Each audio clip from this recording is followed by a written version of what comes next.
Unidos en Diálogo, un programa en el cual usted tiene la oportunidad de enterarse, de conocer la problemática nacional e internacional, pero a la vez a través del diálogo buscar las mejores soluciones.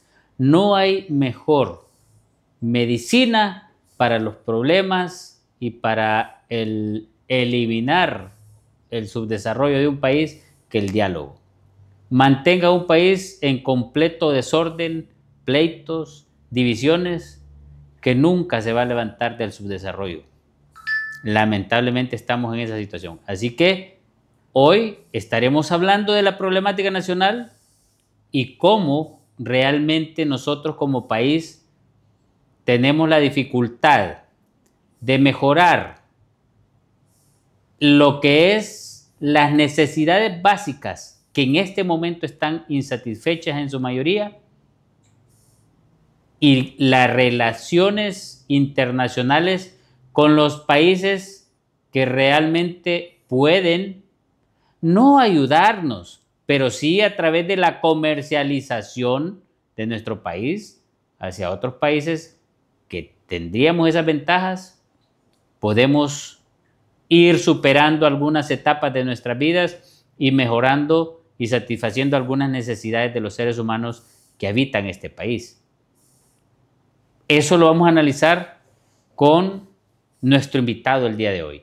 Y le damos la bienvenida al licenciado Graco Pérez. Un placer tenerlo en Unidos en Diálogo. Para nosotros es un honor compartir este rato y gracias por acompañarnos hoy en Unidos en Diálogo. Al contrario, gracias por la invitación.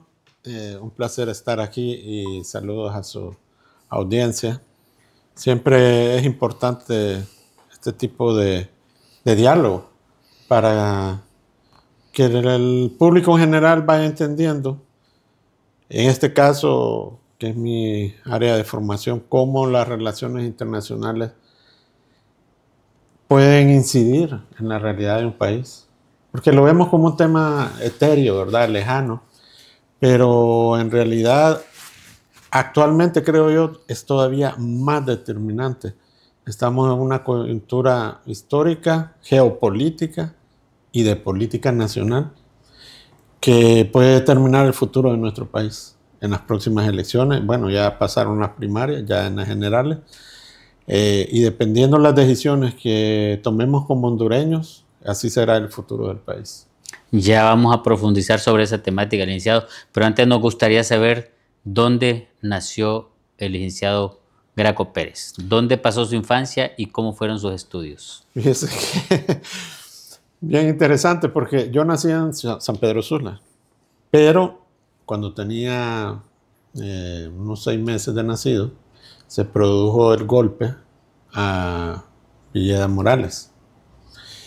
Y bueno, primero salió mi padre, exiliado hacia México, y después nos fuimos toda la familia. Imagínense, mi madre con 5 hijos, yo el más pequeño, 6 meses apenas.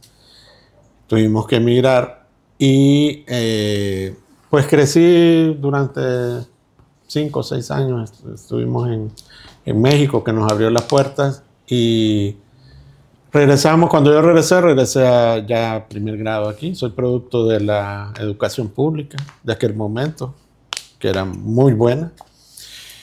¿En qué centro educativo estudió? Estudié en una escuela, en aquel momento era Urbana de Varones Centroamérica, en el barrio Bajo. Ahora es mixto, o ya desapareció. Pero todos nosotros estudiamos en escuela pública. Recuerdo que mi padre nos decía, la escuela pública es la mejor educación que hay en el país. Cosa que difícilmente se puede decir ahora, desafortunadamente. Y la educación era esa posibilidad de movilidad social, ¿verdad?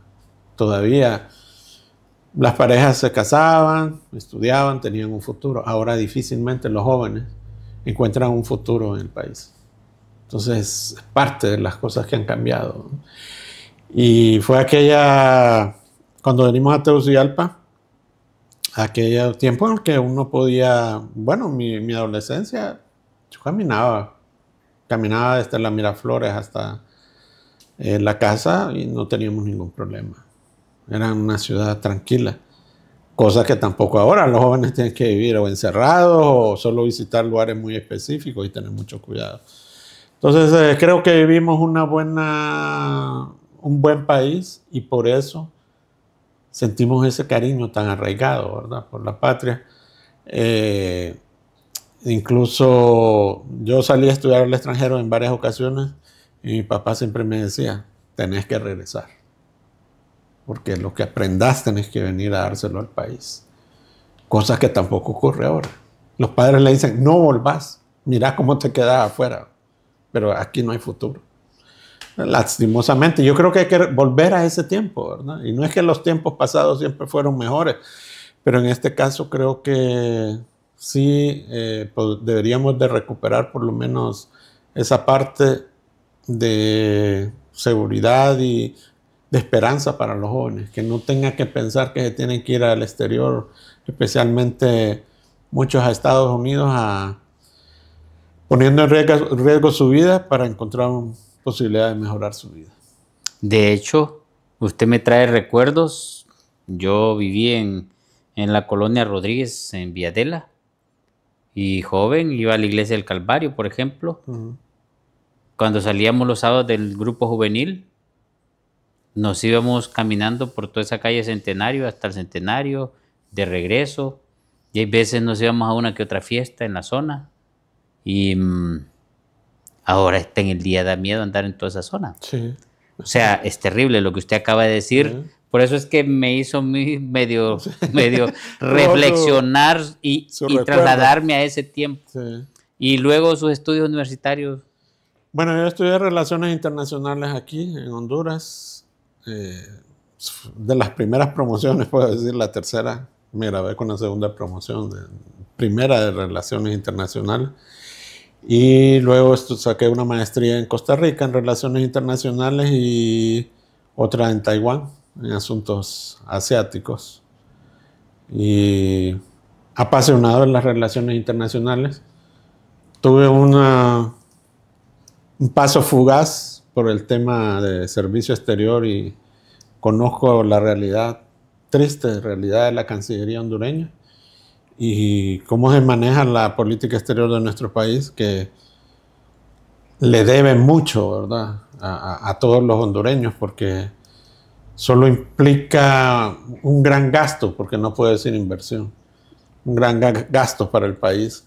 Y no tenemos los resultados que deberíamos tener. De hecho, yo soy de los que pienso o que esa secretaría debe desaparecer o reducirla a la mínima expresión por los gastos que genera con la cantidad de diplomáticos que tenemos. Normalmente los hijos de los altos funcionarios, los amigos de los amigos de los altos funcionarios y miembros del partido, porque también hay sectarismo político. Entonces yo creo que habría que profesionalizar. Y en función de eso se puede reducir. Pero aquí se llenan, ¿verdad?, las embajadas, los consulados, como becas y premios para los hijos de algunos funcionarios. Y no le rinde nada al país. Yo creo que un futuro gobierno lo que debería hacer es realmente, si tiene personal en el exterior, ese personal debe dar frutos, ¿verdad? Porque si trae inversión, si trae cooperación, si se obtienen becas, entonces usted pues cumple digamos que devuelve al pueblo hondureño el salario que está devengando. Y la oportunidad. Mire, yo he escuchado a algunos, ni se gana bien y que es un sufrimiento, un sacrificio. Mire, la oportunidad de vivir en el exterior, bien, porque y de poder estudiar y de poder, los que llevan a la familia y tener esa oportunidad, no es poca cosa, ¿verdad? No es poca cosa. A cambio que muchos hondureños quisieran tener una oportunidad de ese tipo. Entonces yo creo que está en deuda. La Cancillería ahora todavía más es parte de un botín político, ¿verdad?, que se llena de activistas. Porque está bien, al final siempre dicen, no, pero es que a mí me cuesta el partido, me cuesta el gobierno. Bueno, pero tiene al menos la calificación y la cualificación para el puesto donde está. Porque eso es lo primero. O sea, si usted tiene la formación y es del partido y lo mandan, bueno, haga un buen trabajo. Pero personas que ni siquiera tienen ninguna formación en el área. Pero es que yo he considerado, por ejemplo, si hay un representante nuestro en cualquier parte del mundo, por lo menos uno, ya sea en los 4 años o por lo menos una cada año, deberían de traernos una empresa que venga a invertir de ese país a Honduras para que genere empleo. Si no, en nada estamos. Si no hay gestión por resultados, eso no sirve. Eso está haciendo gastos. Y lo mismo con lo de las becas. Hay becas o infinidad de becas que se pierden por la ineptitud de estos funcionarios de relaciones exteriores que no hacen absolutamente nada. Y ya vamos a ir profundizando un poquito en el tema, porque es importante este tipo de situaciones en una secretaría tan generadora de oportunidades que debería de ser, pero mientras tanto yo considero o que se debe cerrar o reducir a la mínima expresión porque no le da más que gastos al país. Ahora, perdón, en cuanto a Honduras, nuestro querido país, se maneja en algunos lugares, por lo que usted mencionó de la geopolítica, que Honduras es un territorio geopolíticamente importante para algunos países. ¿Es cierto eso o es simple y sencillamente un país de poca importancia para interés político y económico de países que tienen poder económico? Vamos a ver, o sea, el peso de Honduras mundialmente es muy pequeño, ¿verdad? Si lo vemos. Pero si ya llegamos a la región, nos acercamos al continente y vemos la región centroamericana, sí tenemos una importancia. Económicamente no, ¿verdad? Pero geopolíticamente sí, por la ubicación, y recordemos que aquí hay presencia militar de los Estados Unidos, ¿no? Que existe hace muchos años. Y por otro lado, si usted lo ve desde el punto de vista ideológico,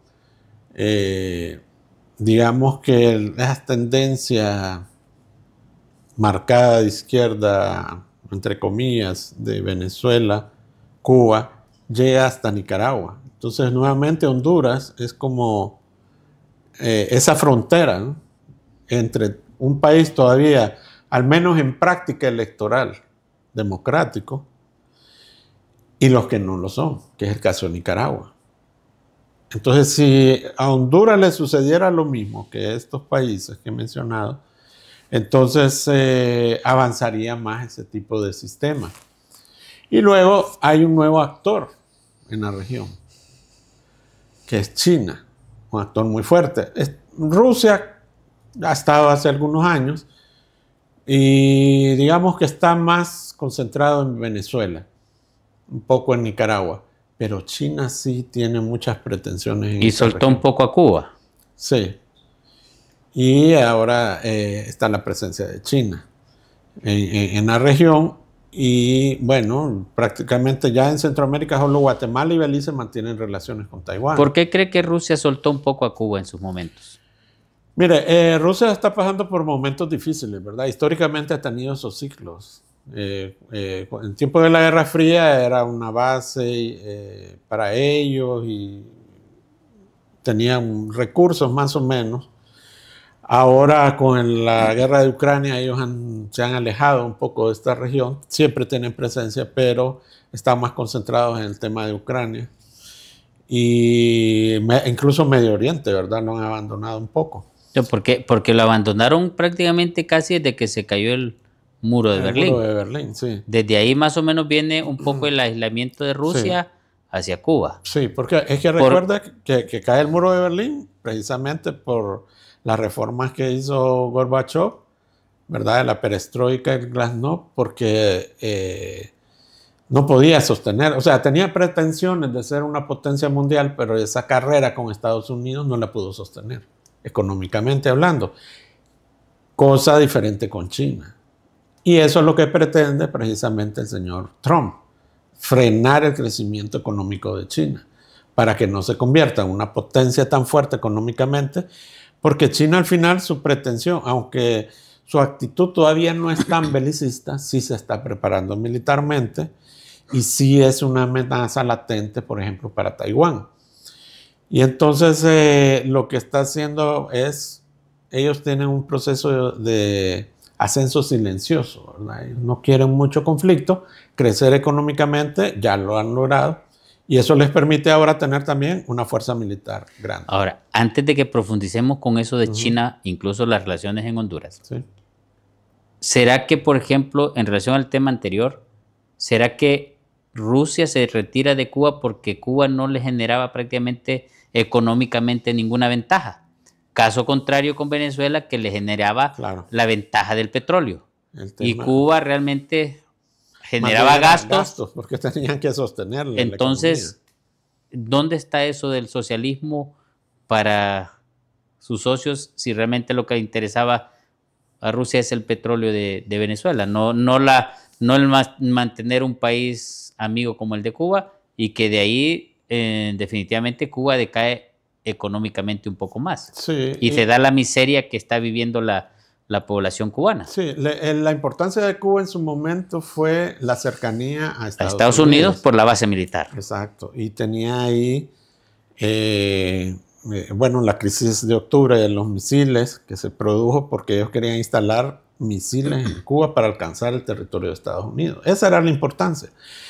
Hay mucha historia sobre eso. Algunos afirman que cuando venían los buques de la Unión Soviética en aquel momento con los misiles, y el presidente Kennedy también les dijo que no les iba a permitir, les iba a bloquear, y hubo una gran tensión ahí, y para muchos estuvo un momento muy cercano a una guerra, incluso nuclear. Recordemos que entonces hay mucha... No está muy claro en la historia si realmente se produjo esa negociación, en el sentido de que la Unión Soviética en aquel momento se comprometió a no instalar misiles en Cuba a cambio de que Estados Unidos retirara sus misiles que estaban apuntando a Rusia en Europa. Entonces ahí perdió prácticamente el interés, ¿verdad? Y quedó Cuba como una cuestión romántica, ¿verdad? De la revolución, del comandante Fidel Castro, que admira tanto la señora Rixi Moncada, por cierto, ¿verdad? Pero un sistema fallido, fracasado, ¿verdad? Ahí está. Venezuela, como usted bien nos señala, el tema es los recursos que tiene, petróleo, tierras raras. Y bueno, ese ha sido el interés. Y en el caso de China, pues tiene otros intereses también, ya de tipo económico, geopolítico, de confrontar a los Estados Unidos. Y por eso hoy mismo que apareció esta carta de la congresista María Elvira Salazar, menciona ahí el tema de China.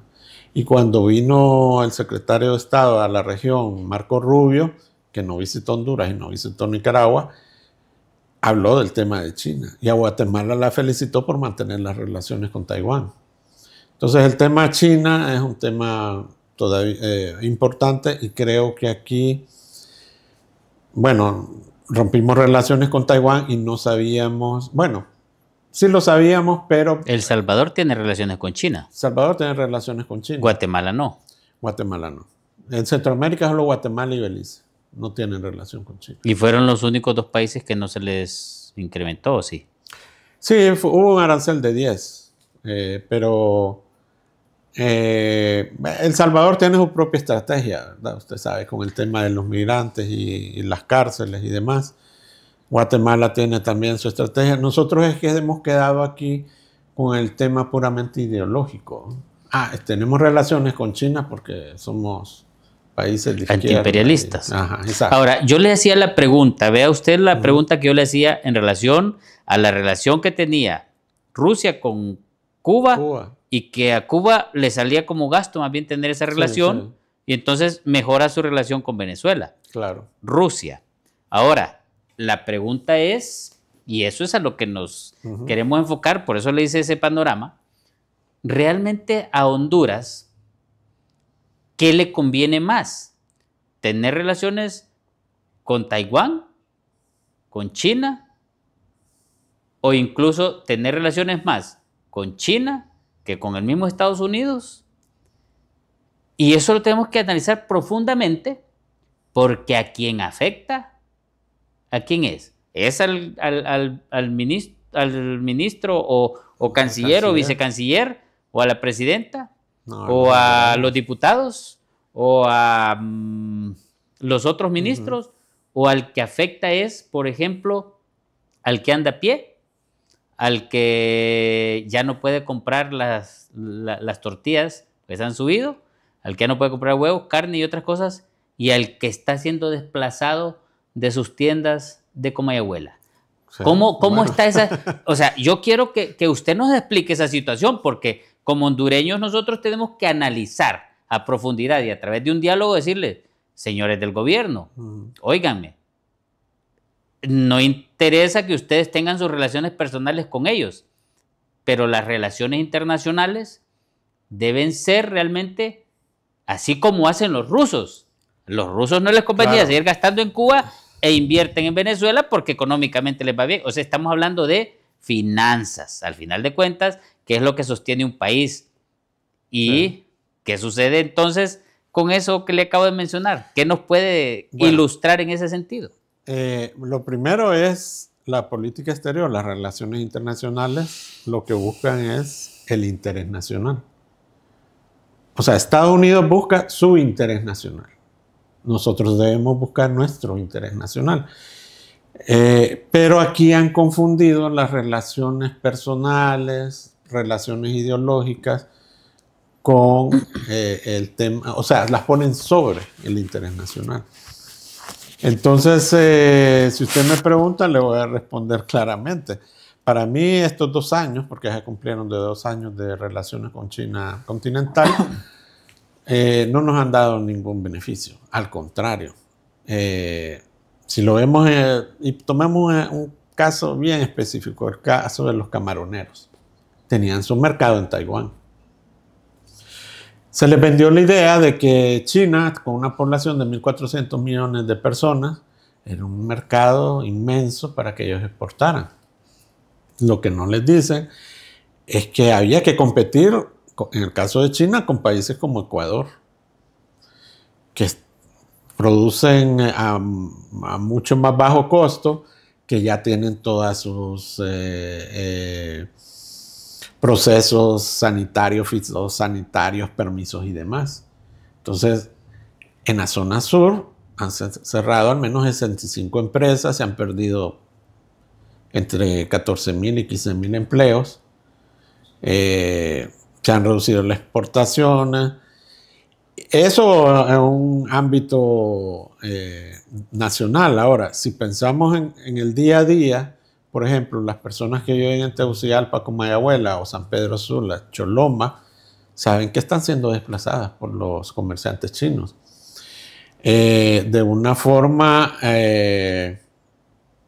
digamos, desleal, ¿verdad? No en la competencia, sino que prácticamente los comerciantes chinos con mayor ventaja, ¿verdad? Vendiendo productos más baratos, trayendo cantidades grandes, pagando alquileres por adelantado, comprando propiedades, desplazando a la mano de obra hondureña. Y al final, el daño es para el pequeño, micro, mediano, emprendedores hondureños, ¿no? Pero fíjese que, por ejemplo, el embajador de Honduras en China, que lo tuvimos aquí en este programa, Sir Salvador Moncada. Sir Salvador Moncada, aquí estuvo en este programa, nos dijo que China no estaba exportando camarones porque todavía hacían falta algunos requisitos. Y en realidad el embajador de Honduras en Corea del Sur, el doctor Fasquel, nos dijo, él mismo en un programa aquí también invitado, que el problema era que la Secretaría de Agricultura y Ganadería no extendía los permisos fitosanitarios para que las camaroneras llevaran ese producto. Una de las cosas.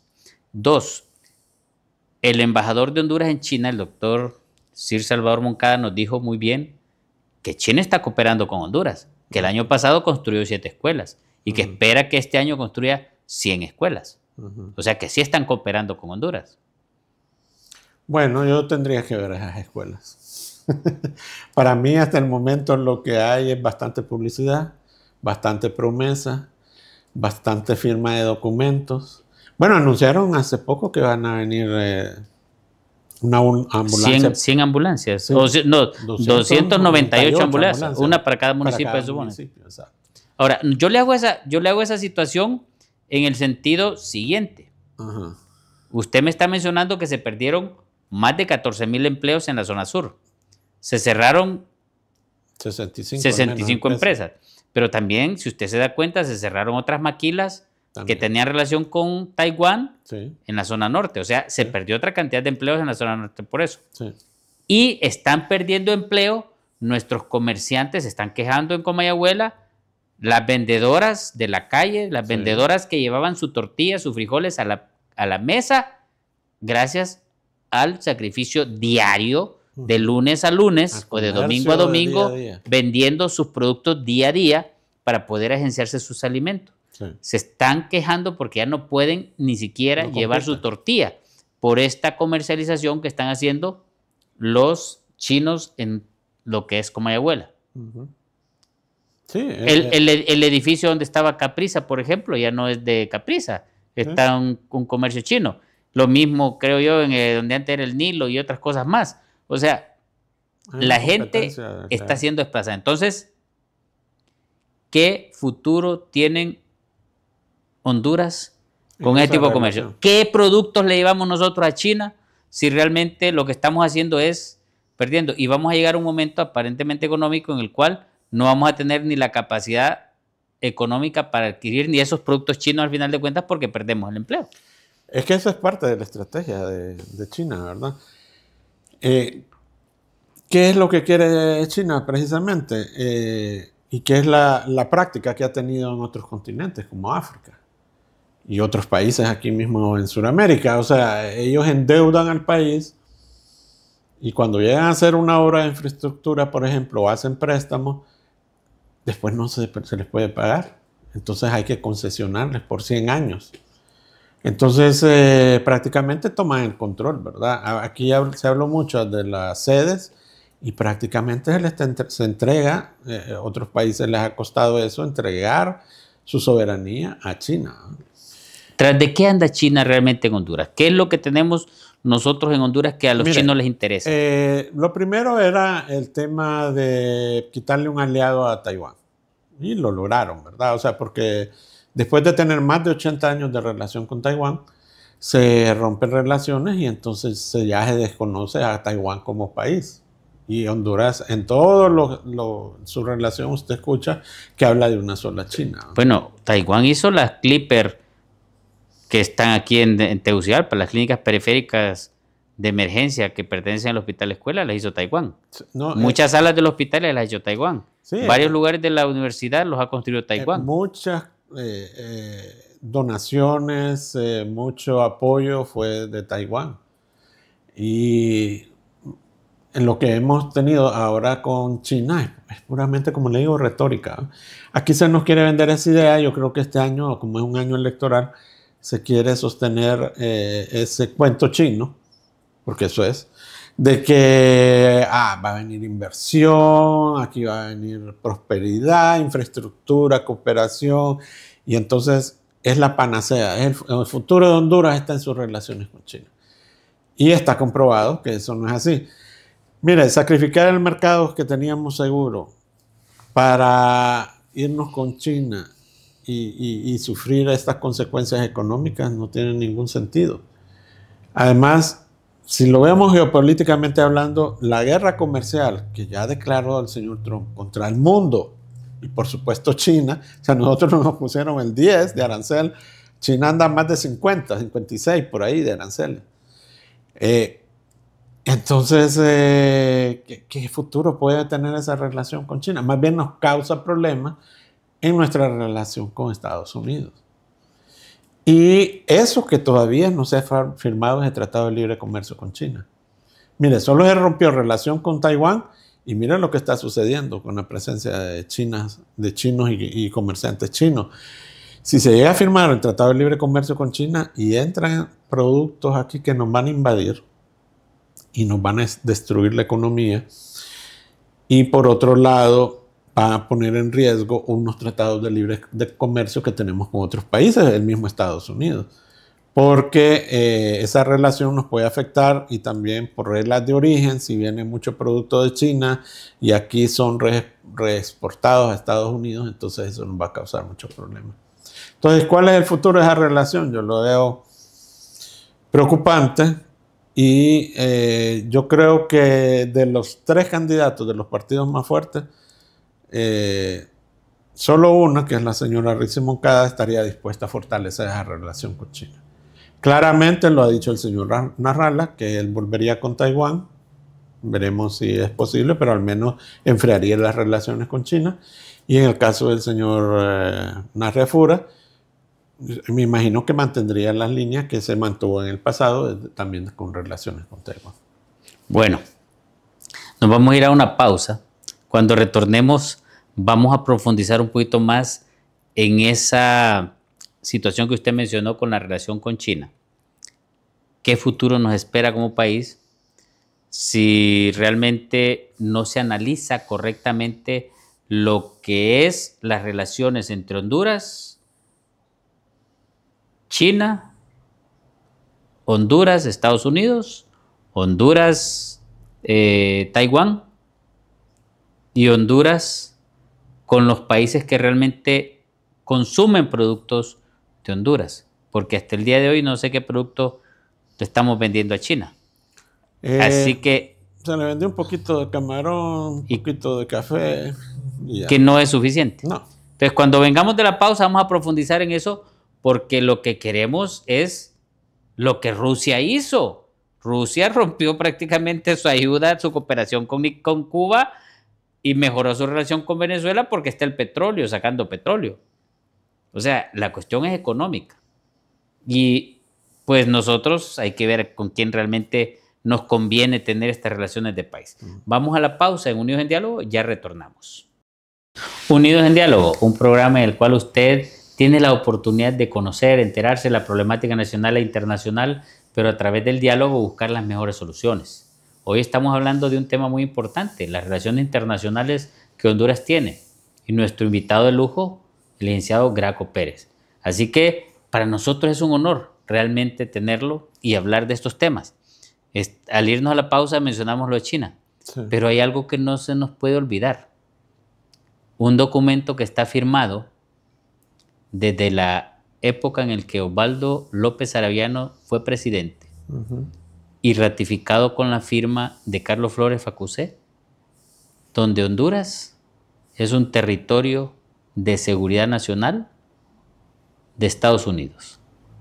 ¿Cómo está esa situación en relación a lo que está pasando actualmente, a ese compromiso y también a la relación que está afectando nuestra cercanía con Estados Unidos por estar coqueteando con China? Sí, mire, para China nosotros somos importantes, lo decíamos, geográficamente, para hacerle frente a su antagonista geopolítico, Estados Unidos.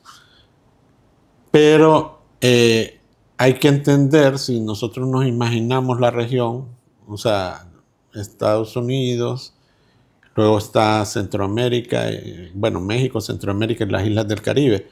Esa zona es la zona de influencia de Estados Unidos principalmente. Ya de Sudamérica para allá, incluso el canal, por supuesto, tiene interés, pero en la parte de Sudamérica no tanto. Ahora, su zona más de influencia, más importante y que él no puede abandonar es esta región. ¿Cómo nos está afectando? Bueno, nos está afectando directamente, y eso lo vemos en los pronunciamientos que ellos hacen, en las visitas, las manifestaciones. Ellos saben que un país que se acerca demasiado a China prácticamente se aleja de ellos. porque son visiones totalmente diferentes. Por eso es que nosotros como hondureños tenemos que saber a qué le vamos a apostar. O sea, la visión occidental, que es Estados Unidos, Unión Europea, incluso Japón y Corea del Sur, con sus valores, que son democracia, libertad de prensa, libertad de expresión, libertad de comercio, derechos humanos. O le vamos a apostarle a esa otra visión antagonista del mundo, que son gobiernos totalitarios, violaciones de derechos humanos, restricciones de las libertades, especialmente de prensa, de libre expresión, y nos vamos a acercar a China y a Rusia. O sea, aquí hay dos visiones totalmente diferentes, ¿verdad? Y aunque existan diferencias entre Estados Unidos y la Unión Europea, existe una visión occidental. Hay algunos temas, ¿verdad?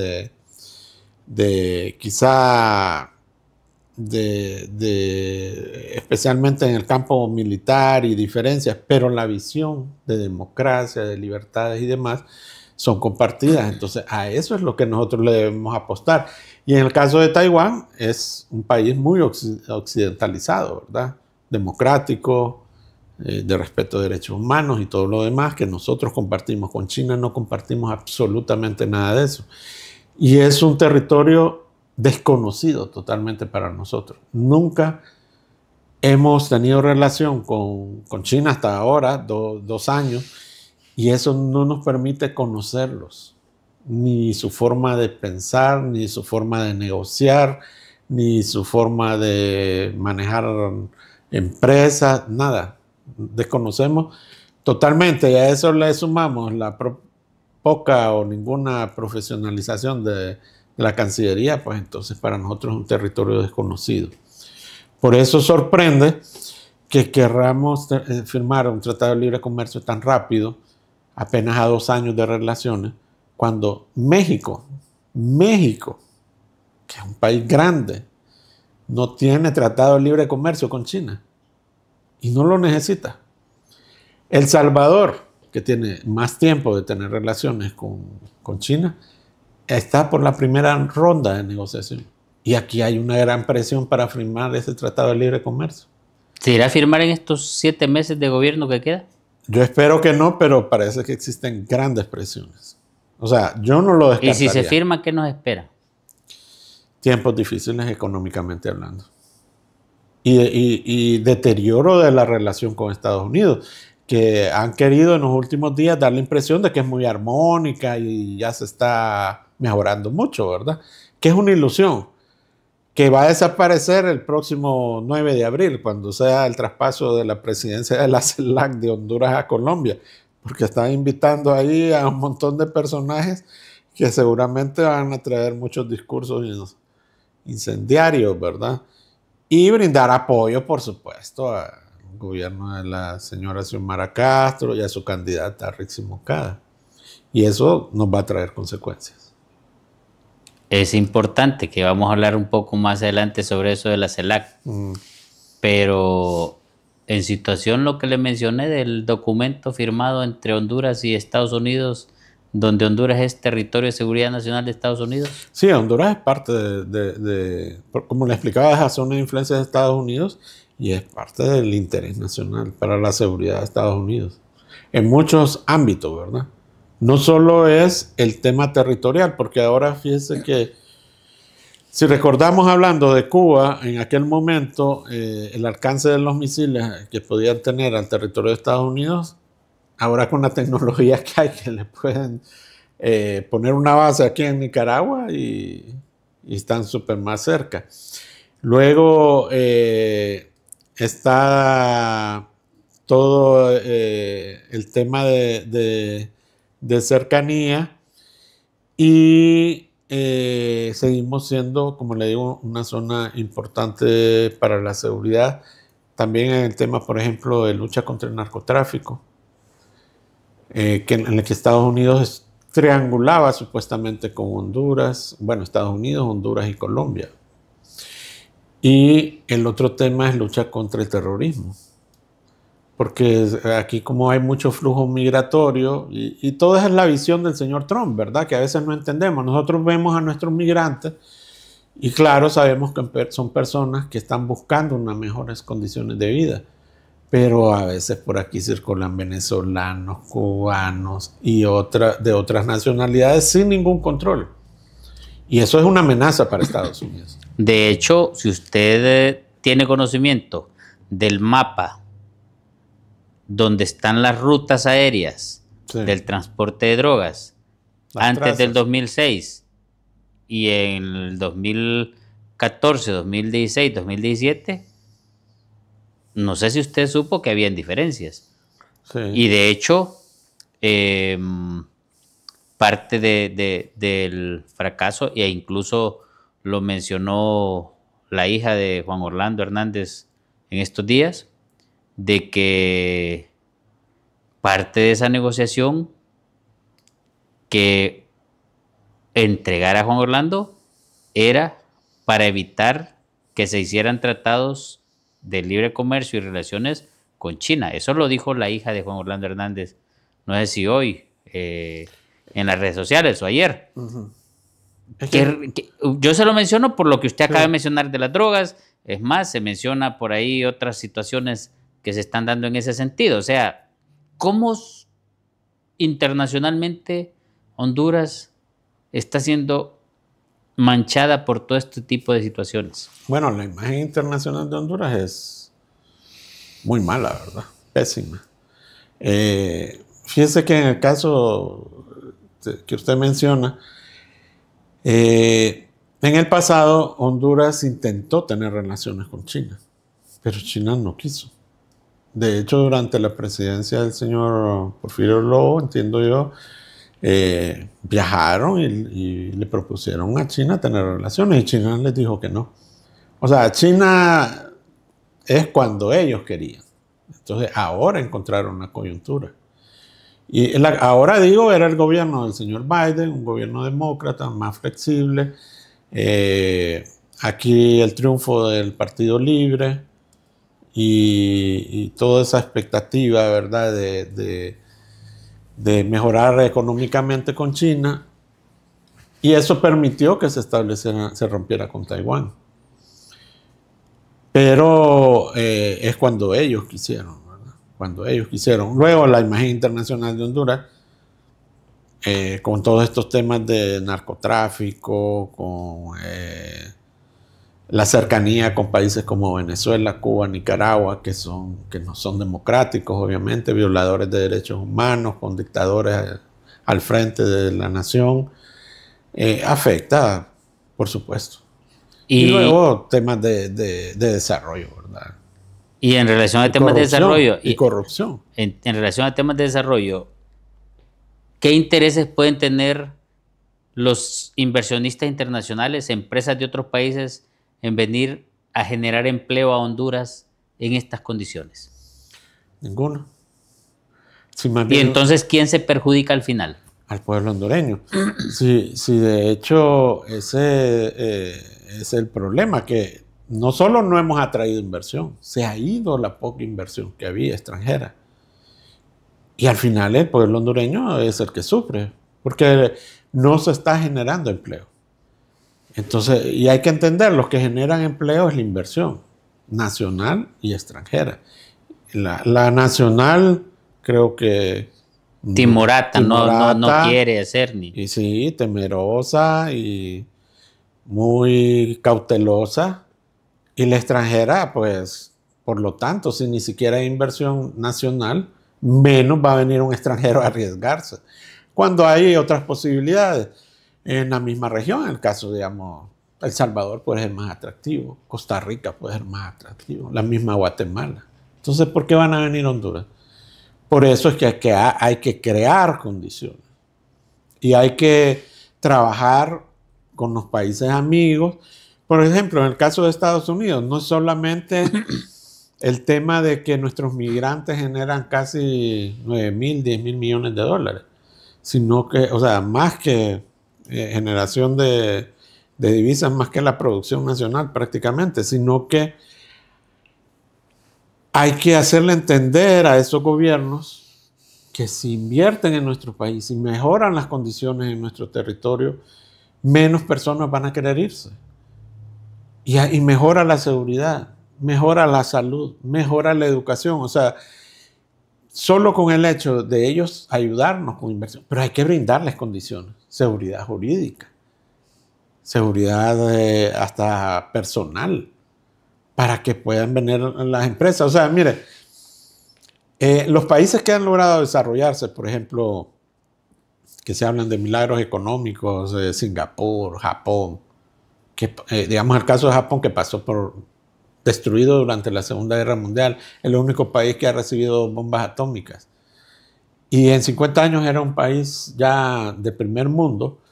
Lo hacen porque se sienta el gobierno, la academia, la empresa privada y toda la sociedad interesada en desarrollar el país. Unidos. En diálogo. Exactamente, en diálogo. Y aquí hay pleitos con todos y de todo. Sí, y las declaraciones, por ejemplo, de la candidata oficial del Partido Libertad y Refundación, con sus declaraciones por la preferencia por Cuba, ¿afecta eso o no afecta? Ahuyenta, claro, ¿quién va a venir aquí a invertir? Si lo que es un problema, mire, ¿cuál es nuestro principal mercado? Quitémosle la parte ideológica. ¿Cuál es nuestro principal mercado? Estados Unidos. Entonces, si mi visión debería ser una democracia como Estados Unidos, un desarrollo, producir y exportar a ese mercado. Pero si mi visión es vivir como en Cuba, que me digan qué empresas tiene Cuba. Si lo que exportan son cubanos, igual para la Florida, ¿verdad? O sea... Y el mercado negro de los médicos. Y le digo mercado negro porque realmente es un mercado negro en el sentido de que usted vende esclavos. Eso nos va a causar otro problema, ya lo dijo Marco Rubio, esos países que están financiando al gobierno cubano a través de eso que usted le llama mercado negro de médicos, que no sabemos si son médicos, porque entiendo yo que el colegio médico no los ha certificado, y de maestros que están en escuelas supuestamente enseñándole a los niños, no sabemos qué. Entonces, y el gobierno le está dando dinero al gobierno de Cuba, manteniendo a ese gobierno, habiendo aquí hondureños, médicos, maestros. Maestros sin trabajo. Sin trabajo. Entonces, ¿por qué le estamos dando ese dinero al gobierno cubano? Pero volviendo al tema, ¿quién va a venir a invertir a este país? Se dicen, bueno, es lo que quieren es un modelo cubano, en cualquier momento pasa cualquier cosa, me cambian la ley, me cambian las reglas del juego y mi inversión la puedo perder. Yo no voy a arriesgar mi capital, mejor me voy a un país donde está seguro mi capital. Entonces, por eso es que hay que crear condiciones en el país para atraer la inversión. O sea, el inversionista quiere tener beneficios. Y fíjense que geográficamente y coyunturalmente existen posibilidades porque estamos cerca de Estados Unidos, conocemos el mercado, tenemos puerto en la costa norte, necesitamos fortalecer el puerto en el Pacífico, mejorar carreteras, diversificar la producción. Aquí seguimos hablando, ¿qué le estamos vendiendo a China? Entonces me preguntaba, ¿qué? Un poco de camarón, un poco de café. Hablan quizás de melón, quizás, no sé, un poquito de banano, tabaco. O sea, no salimos. ¿Qué nos van a traer ellos? Tecnología, pero carísimo, ¿verdad? O sea, ¿cuánto tenemos que exportar nosotros de café y camarón para poder importar maquinaria china? Celulares chinos. Y de hecho que la fama de los productos chinos, ¿cuál es? Sí, que no es de buena calidad, pero ahora ellos están buscando altos estándares, ¿verdad? Pero igual, nuestras comunicaciones, nuestros sistemas son occidentales, ahora, son norteamericanos, no son chinos. Me preocupa, por ejemplo, lo que usted acaba de decir. Como hondureños no tenemos muy bien clara la visión. Digo nosotros los hondureños por nuestros políticos que aspiran a la presidencia, los que han estado en la presidencia, los que están dirigiendo en este momento, los anteriores, los actuales y los posibles futuros. ¿No les ha interesado estabilizar al país para que vengan inversionistas, generen empleo y podamos satisfacer las necesidades básicas del hondureño que no tiene vivienda, que no tiene techo donde estar, que no tiene frijolitos, que no tiene tortillas, que no tiene arroz, no hay huevo y mucho peor carne? Entonces... Ni salud. Y salud, pues, si no hay comida no va a haber salud, ¿verdad? Entonces, me preocupa con lo que usted acaba de decir, porque, y entonces, ¿qué futuro tenemos nosotros como hondureños ante este panorama tan oscuro que se nos plantea? Y lo que pasó el 9 de marzo, lo que se plantea en algunos sectores que dicen que no van a haber elecciones el 30 de noviembre, que viene la constituyente, que va, que viene, que está, que no está, que viene, o sea, que están haciendo uchú, o te sale la chula, o sea, esa inestabilidad que genera para el inversionista, para que venga a generar empleo, para que aquella persona que no tiene empleo, que no tiene comida en su mesa, no tiene salud, no tiene educación, tenga la oportunidad de conseguir un empleo con una empresa que venga a invertir a Honduras. ¿Qué panorama nos espera como hondureños en este preciso momento ante eso que le acabo de mencionar como panorama que se discute en algunos sectores? Esa incertidumbre política es parte de un alto riesgo del país. Y por eso no van a venir los inversionistas. Y este año es un año difícil para la economía. Y si le estamos sumando todo ese tema político electoral, lo que pasó el 9 de marzo, y lo que se está proyectando que podría ocurrir en noviembre, es una situación muy difícil, lamentablemente. Que las elecciones deberían de ser un proceso normal, en una democracia sólida, un proceso donde se le dé la oportunidad a la mayoría de los hondureños de decidir si quieren continuar con el esquema del gobierno actual o si quieren cambiarlo. Y una oportunidad para refrescar las posiciones del país y sus relaciones con el resto de países. Mire, cuando un país da muestras de querer ser un país democrático, un país que respeta derechos humanos, un país que quiere salir adelante, los países, el resto de países del mundo y sobre todo los países cooperantes como Honduras, son generosos. Incluso pueden apoyarnos con el tema de inversión, pero si pareciera que aquí estamos, digo yo, desde el gobierno queriendo más bien ahuyentar la inversión. O sea, las señales que se envían son todo lo contrario, no es de vengan a invertir, sino que de váyanse y aquí no vengan, ¿verdad? Porque aquí lo que va a haber es problema. Y aquí nosotros hacemos lo que nosotros queremos, no respetamos la ley, o sea, hay inseguridad jurídica. Y así difícilmente, y si no hay inversión en un país, no hay generación de empleo, no hay recursos para la mayoría de las personas. Y como le digo, profesionales que deberían de brindarle su conocimiento al país se ven obligados a abandonarlo. O sea, prácticamente quedamos en un país fracasado, ¿verdad? Mire, en el caso de Costa Rica, le voy a contar cómo fue la relación de Costa Rica con China. En Costa Rica vino Intel a Centroamérica, a la región, y se estableció en Costa Rica porque encontró una democracia sólida, seguridad jurídica, seguridad personal y alto nivel de formación educativa, profesionales técnicos, ingenieros. Entonces dijo, me voy a instalar en Costa Rica. Ahí se instaló Intel. Y desde ese momento le interesó a China, porque tenía la posibilidad de acceder a circuitos integrados. Eso le estoy hablando de hace más de 10 años atrás. Ahora ya sabemos la lucha es diferente, Taiwán y Estados Unidos y demás. Pero en ese momento, por eso Costa Rica le fue atractivo. Pero así es como se atrae la inversión, ¿verdad? Y a pesar de eso, pues Costa Rica ha sabido manejar su relación con China y sigue siendo un país democrático con una democracia sólida. Nosotros no, nosotros creemos todavía en sistemas que ya se han demostrado que han fracasado o nos quieren hacer creer que son exitosos. Pero un momento, lo que usted está diciendo es algo que lo hemos escuchado incluso en las diferentes redes sociales, donde Hugo Chávez dijo que era mejor sostener y aumentar la pobreza en el país para sostenerse ellos en el poder.